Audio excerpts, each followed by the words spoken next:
राम राम सारे भाई है ना भाई। जो अपने हाईवे पाया अवैध कट बंद करे गए हैं, तो जिस भाई पोर्ट वाले पा एनओसी भी थी या पेट्रोल पंप वाले पे एनओसी थी, उसके बाद भी उसके भी कट बंद कर दिए गए। चलो मानू में जिन ढाबे पे एनओसी नहीं है उनके अवैध कट बंद, कोई बड़ी बात नहीं। उसके बाद जो पेट्रोल पंप है इनकी एनओसी सरकार दे रही, उसमें फॉरेस्ट गार्डर पे भी हमने एनओसी मिल रही है। मतलब पेट्रोल पंप वाले ना, बड़े बड़े होटल वाले ना, इसमें बड़े बड़े धम्म विवान न लगा लो, हवेली न लगा लो, मन्नत ढाबे न लगा लो, रॉयल हट न लगा लो, डिवाइन स्टार न लगा लो, खली के ढाबे न लगा लो, किसी ने भी लगा लो। जो बड़े बड़े ढाबे हैं उन पर सारे के सारे पा एनओसी मिल रही है, और उसके बाद भी उनके कट बंद कर दिए गए। भाई हाईवे के ऊपर जो कट थे उन पर बातचीत, हाईवे के ऊपर जो अपने कट थे वही, जिसमें बहुत से अपने जो गरीब मजदूर भाई हैं अपने, जो लेबर का काम कर रहे हैं, कोई बैटरी हिलाने का काम कर रहा है गड्डी ने बुलाने खातर, कोई वेटरिंग का काम कर रहा है, कोई उसमें साफ सफाई का काम कर रहा है, कोई भी मजदूर भाई हो, सबका रोजगार खतरे में पड़ रहा है इस वजह से। इसकी कोई आवाज नहीं उठाता, किसी में का नहीं आ, सब अपने अपने काम की वजह से अपने पर्सनल इस लड़ाई न लेकर चल रहे। कोई अंदर अंदर सेटिंग करने की कोशिश कर रहा है, भाई मना रास्ता मिल जा, मना भजन पे दे लेना, मना खली पे दे लेना, मना मन्ना ताड़े उस पे देवेंद्र के नाम उसका काद्यान उस पे दे लेना। तो सारे इस लड़ाई ना अलग अलग लड़ रहे, जिसकी वजह से नुकसान हो रहा और बिना बात जबरदस्ती अवैध कट बंद करे जाने लग रहे। तो मैंने आज था देवेंद्र बाला रहा भाई, आज इसने मेरे लवा ढाबे पाना था, तो दोनों भाई हम अपने ऑफिस में बैठे हैं और थोड़ा सा यू भी बतावेगा इस चीज के बारे में, भाई किस तरह सरकार रोजगार पर डाका मार रही, बिना बात परेशान कर रही। एनओसी होने के बाद भी उसके बाद भी पेट्रोल पंप, एक जायज सी बात है, पेट्रोल पंप के मालिक ने पेट्रोल पंप एनओसी लेकर लगाया गया, उसके बाद भी इनके पेट्रोल पंप के आगे भी कट बंद करे जा रहे। अवैध कोई ढाबा हो जिस पर नहीं एनओसी उसका कर दे चल जायजा। उसके बाद बड़े बड़े तकड़े तकड़े होटल दूर पानी पत्ते लेकर अमृतसर तक के सबके कट बंद। निरे ढाबे वाले आज बात भी हुई थी, एक मीटिंग भी करनी थी, देवेंद्र बलारा जी डॉक्टर जी उठान दे सारे के सारे संबोधित कर दे, पर वो किसी कारणवश हमारी मीटिंग कोई ऐसी जंग हो गया आज पैजिंग हम मोरा का सहयोग नहीं ले पाए और जी टोड़ पे तो लाइव नहीं कर पाए। तो बलारा जी इसमें दो शब्द कहेंगे, उनके पास ही बैठे मैं। भाई मैं एक बात बताऊं, सारे भाइयों ने जितने भी साथी जुड़े हुए हैं उन सारे साथियों को मैं एक बात कहना चाहूंगा कि इसको आप लोग कोई छोटा मोटा मुद्दा मत समझ लेना। किसान आंदोलन के दौरान जिस वक्त ये कानून आया था हाईवे वाला, उस टाइम पे भी हमने आवाज उठाई थी और बोला था कि आने वाले टाइम में जो हाईवे के दोनों तरफ जो भी छोटा मोटा कोई भी काम करते हैं और अपनी मेहनत की करके खा रहे हैं, उन सब की रोजी रोटी के ऊपर लात लगेगी। और ये हो गया है, ये प्रैक्टिकल अभी देख रहे हैं, अभी आप लोग देख पा रहे हैं। जैसे अभी भजन भाई ने बोला अवैध कट, पहली बात तो ये बताओ कि ये जो अवैध और वैध जो शब्द हैं इनको आप कैसे मानते हो। जुकर के कहा था यूपी में योगी ने बोला अवैध कत्ल खाने बंद कर दिए। मतलब अवैध कत्ल खाने बंद करने का क्या मतलब है? अवैध कत्ल खाना में गाय मतलब अलग कटा करे, अलग तरीके से कटा है, और वैध कत्ल खाने में अलग कटा है। अवैध ठेक्या की दारू में जो है वो मतलब अमृत मिला के ना पेश करा करें, जो वैध होया करें, और अवैध वाले जो हैं वो जहर देते हैं। इसी तरीके से वैध कट और अवैध कट, ये वैध और अवैध का जो खेल है ये पूरा का पूरा आपके कंट्रोल का खेल है सारा का सारा। कि आप ये मानने लग जाओ कि मालिक वो हैं, वो बताएंगे आप कौन सा बिजनेस करोगे, वो बताएंगे आप बिजनेस कैसे करोगे, वो बताएंगे आपकी सड़क से कहां कट होगा, वो बताएंगे आपको रोटी खाने का अधिकार है या नहीं, वो सर्टिफिकेट देंगे। यानी आप अपने काम की, अपने जीवन की चाबी जब उनको देने लग जाओगे तो वो इस तरह के हालात पैदा कर देंगे कि आप अपने ही जीने के अधिकार के लिए सर्टिफिकेट उनसे मांगने लग जाओगे। ये बहुत खतरनाक स्थिति है। इसके ऊपर हमने पहले भी आवाज उठाई थी और बाद में भी उठाई। अभी ये कट हैं, आपने देखा होगा, इन कटों की आड़ में वो आपका प्रचार की सामग्री को उठा के ले जाएंगे, वो आपकी कुर्सियों को भी उठा के ले जाएंगे, वो आपके निर्माण किए हुई दीवारों को भी बुलडोजर से तोड़ देंगे, वो फिर आपके वहां पर मतलब वो पत्थर अगर अड़ा दिए हैं तो उनको भी अड़ा देंगे उसमें। मतलब कहने का मतलब ये है कि आप अगर रोटी ठीक से ना खा पाओ उसका पूरा इंतजाम वो लोग करेंगे और आप चुप रहेंगे। कारण क्या है? क्योंकि आपको लगता है कि ये समस्या केवल आपके साथ हो रही है और किसी और के साथ नहीं हो रही है। सेम चीज ट्रांसपोर्टर्स के साथ भी हो रही है, सेम हालात छोटे दुकानदारों के साथ हो रही है। जितने भी बड़े ये अमेजन, फ्लिपकार्ट जैसी कंपनियां और ब्लिंकिट जैसी कंपनियां छोटे दुकानदारों को खत्म कर रही है। इसी तरीके से जो छोटे स्कूल थे वो भी खत्म हो रहे हैं बड़े स्कूलों के अंदर आकर के। छोटी और प्रादेशिक पॉलिटिकल पार्टियां थी उनको भी बड़ी मगरमच्छ निकल रहे हैं, और छोटे बिजनेस करने वालों को बड़े बिजनेस करने वाले निकल रहे हैं। और यही प्रोपेगेंडा है इस पूरे के पूरे गेम प्लान का, जिसकी चर्चा हम आपसे लगातार करते आ रहे हैं, जो खेल ये चलाने जा रहे हैं। तो मेरा एक सुझाव भी है, मेरी एक विनती भी है आप सब लोगों से कि इसको जीतने का एक तरीका है, इसको अगर हम लोग आगे बढ़ के चलें कि किसान की आवाज, किसान के अलावा सारे तबके उठाना शुरू करेंगे। ढाबे वालों की आवाज वो लोग भी उठाएं जिनके अपने ढाबे नहीं है, और जो ढाबे वाले हैं वो इकट्ठे होकर के इसके ऊपर चर्चा करो कि छोटा हो चाहे बड़ा हो, भाई जो भी अपना काम करने लग रहा है वो उनको काम करने वालों की मतलब बराबर सम्मान के साथ देखा जाए, और वहां पर लगाने वाली किसी भी छोटी से छोटी, बड़ी से बड़ी रेडी वाले का भी उतना ही सम्मान हो, और उतनी ही इज्जत हो, और उतना ही उसकी सुरक्षा हो। इस सुरक्षा की गारंटी के लिए आप सब लोगों को मिलकर के चर्चा मतलब इस पे आवाज उठानी पड़ेगी। आवाज उठाने के साथ साथ इकट्ठा होना पड़ेगा, और दूसरे मुद्दों के ऊपर आपको चर्चाएं ये कॉन्टिन्यूसली करनी पड़ेंगी। तो मैं इस पे हम बड़े लंबे समय चर्चा करेंगे। हम अगर पॉसिबल हुआ तो आज शाम को वापसी में जाते हुए मैं ढाबे पे मिलूंगा मनक भाई से, और दूसरी जगह पे जाते हुए क्या नाम, आप लोगों को अगर लगता है कि आप सारे के सारे साथी इस मुद्दे पर पूरी डिटेल में चर्चा जानना चाह रहे हैं, वो कानून में क्या है जो उन्होंने किया था, उस वक्त तो बड़ा विरोध हुआ। जैसे 10 लाख रुपए जुर्माने वाला कानून था कि ट्रक ड्राइवर से अगर किसी की मृत्यु हो जाती है, अगर कोई डेथ हो जाए तो उस टाइम पे उसको 10 साल की सजा है, 7 साल की सजा और 10 लाख रुपए जुर्माना। तो मैंने जब इसको मतलब देखा कि भाई ये कानून पास हो गया कि नहीं हो गया, सारे ट्रक ड्राइवरों ने, ट्रक यूनियनों ने हड़ताल करी।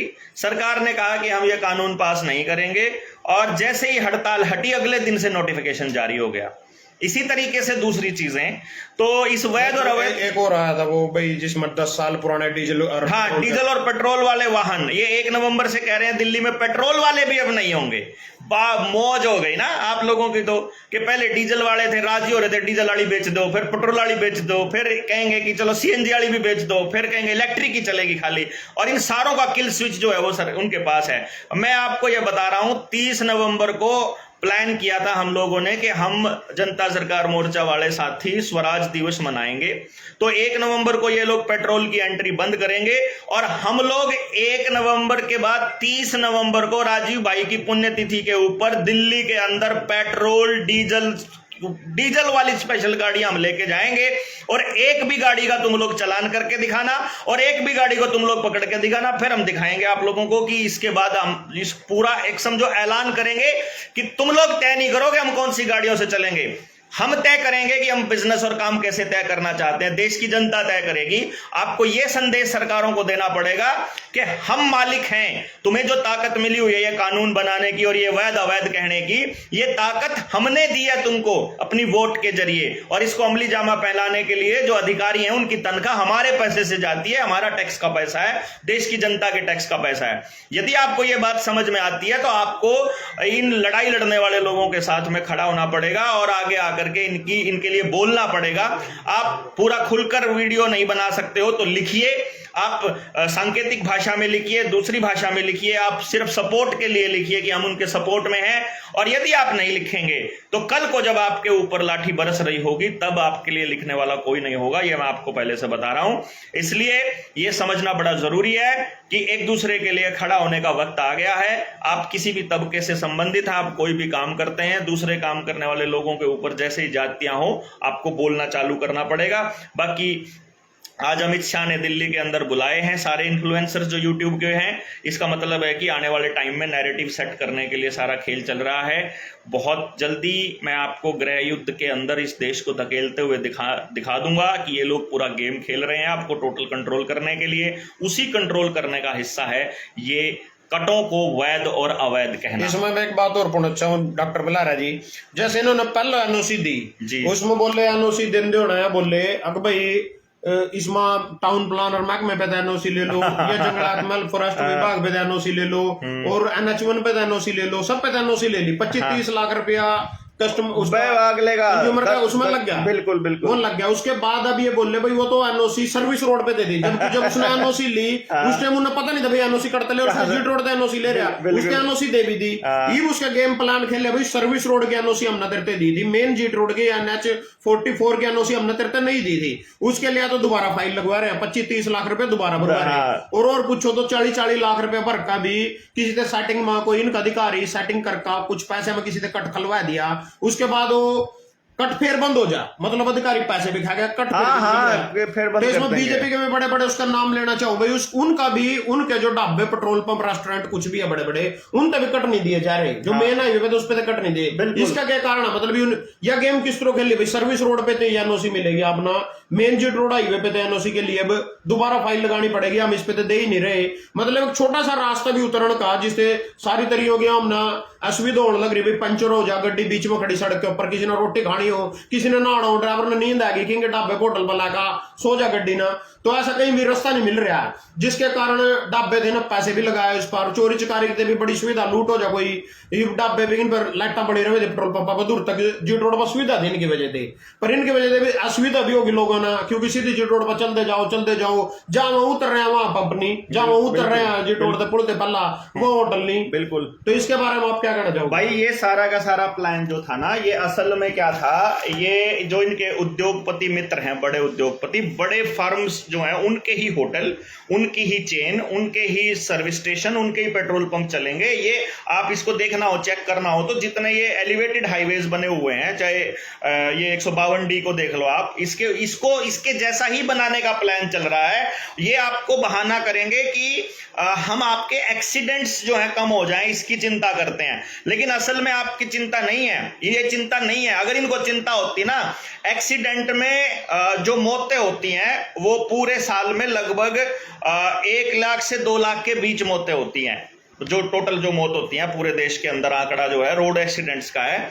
और अगर आप पिछले साल का आंकड़ा देखोगे तो भारत में गलत इलाज देने की वजह से 10 लाख बच्चे मरे हैं, और 25 लाख बच्चा कुपोषण की वजह से और इलाज ना मिलने की वजह से और गलत इलाज से मरता है। अगर इनको चिंता होती तो ये उस पर भी इतने ही चिंतित होते, लेकिन उस पर ये चिंतित बिल्कुल नहीं है। कोरोना वाली वैक्सीन से इन्होंने अपना फोटो भी हटवा लिया है, उसके लिए वो चिंतित नहीं है। गांव के लोगों को अब समझ में आ रहा है कि उनके साथ धोखा हो गया, उसके साथ चिंतित नहीं है। कर्जे में लोग मरने लग रहे, लीवर की बीमारियां हो गई हैं, हार्ट के पेशेंट्स बढ़ गए हैं, पैरालिसिस बढ़ गया, उसकी चिंता नहीं है, लेकिन वो कहेंगे कि आपका एक्सीडेंट बचाने के लिए हम लोग ये कट इस टाइप कर गए। तो इसके 2-3 खेल हैं। पहली बात तो आप अपनी आजादी को सरेंडर करके इनको दे दो, खुद इनको अपने माई बाप मानना चालू कर दो, और ढाबे वाले जो हैं वो अपनी किस्मत को रोना चालू कर दें, और इकट्ठा रहना तो इनको मतलब जो है ही नहीं। क्योंकि देखो ढाबे वाला क्यों नहीं बोलता है, मैं आपको इसलिए बता रहा हूं कि इन्होंने अपने कानून इस टाइप के बना रखे हैं कि जिस मर्जी ढाबे को ये जब मर्जी एक छापा मार करके खाने की गुणवत्ता के नाम पर बंद करवा सकते हैं, जब मर्जी। इसीलिए ढाबे का मालिक इकट्ठा नहीं होता है, और वो इकट्ठा ना होने की वजह से, एक साथ आवाज ना उठाने की वजह से ये सारा का सारा गेम चलता है। तो इसकी जिम्मेदारी दूसरे संगठनों को लेनी पड़ेगी, ट्रांसपोर्ट यूनियन को भी आगे आना पड़ेगा, किसान आंदोलन में लड़ रहे किसानों को भी आगे खड़ा होना पड़ेगा, क्योंकि एक बार आह्वान तो करना पड़ेगा ढाबा मालिकों को ही, और उसके बाद जो है समाज के लोग उठ के आए। ऐसा मतलब आह्वान है अपना कि बाकी के लोग भी इन सारे के सारी आवाज उठाने वाले लोगों के साथ में आओ, और नहीं तो भाई आप एक एक करके सारे तबकों को रगड़ा जाएगा। इसमें भाई मैं एक चीज और अपनी तरफ से जोड़ना चाहूँ, खेता में आजकल बड़े बड़े बिजली के खंभे हो बला रजा अपना देखा हो, उसमें जिम्मेदार कुछ नहीं कर सकता। खेत की कीमत नेशनल हाईवे की जड़ में 2-2.5 करोड़ किले की है, वो खंभा गढ़ती सार उस किले ने कोई 50 लाख में नहीं उठता। सरकार उस खंभे ने खेत में गाड़ का 2-4 लाख रुपए जिम्मेदार ने पकड़ा था, सारी उम्र का बांस हो गया, उस खंभे ना आप अपने खेत में पाड़ नहीं सकते। तो मतलब वो खंभे ना चाहते हुए भी अगर आपके खेत में आ गए तो आपकी जमीन की कीमत भी जीरो होगी, और उसके मिल रहे अपना 3-4 लाख रुपया। और इसमें आपने विस्तार तो उस खंभे के बारे में बताऊंगा मैं, किस खंभे की बात कर रहे हैं और कहां पर कर रहे हैं वो जाकर दिखाऊंगा।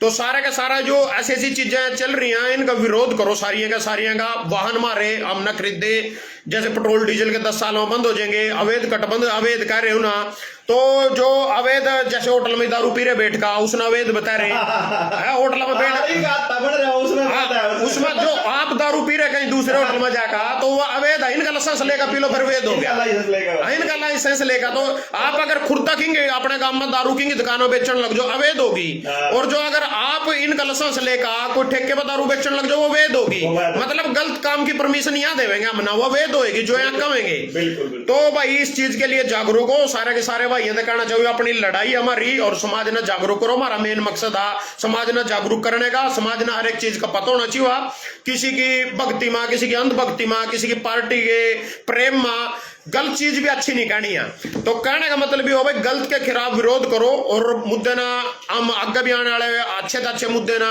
जो किसानों के भले के आया लगा लो। जब यह कह रहे वेद कटते एक्सीडेंट हुआ, इब किसान आंदोलन होया था 700 किसानों की शहादत हुई उठा, उस हत्या ना सरकार रोक सके थी, उन कानून ना वापस लेगा पहले दिन ही 13 महीने आंदोलन चला।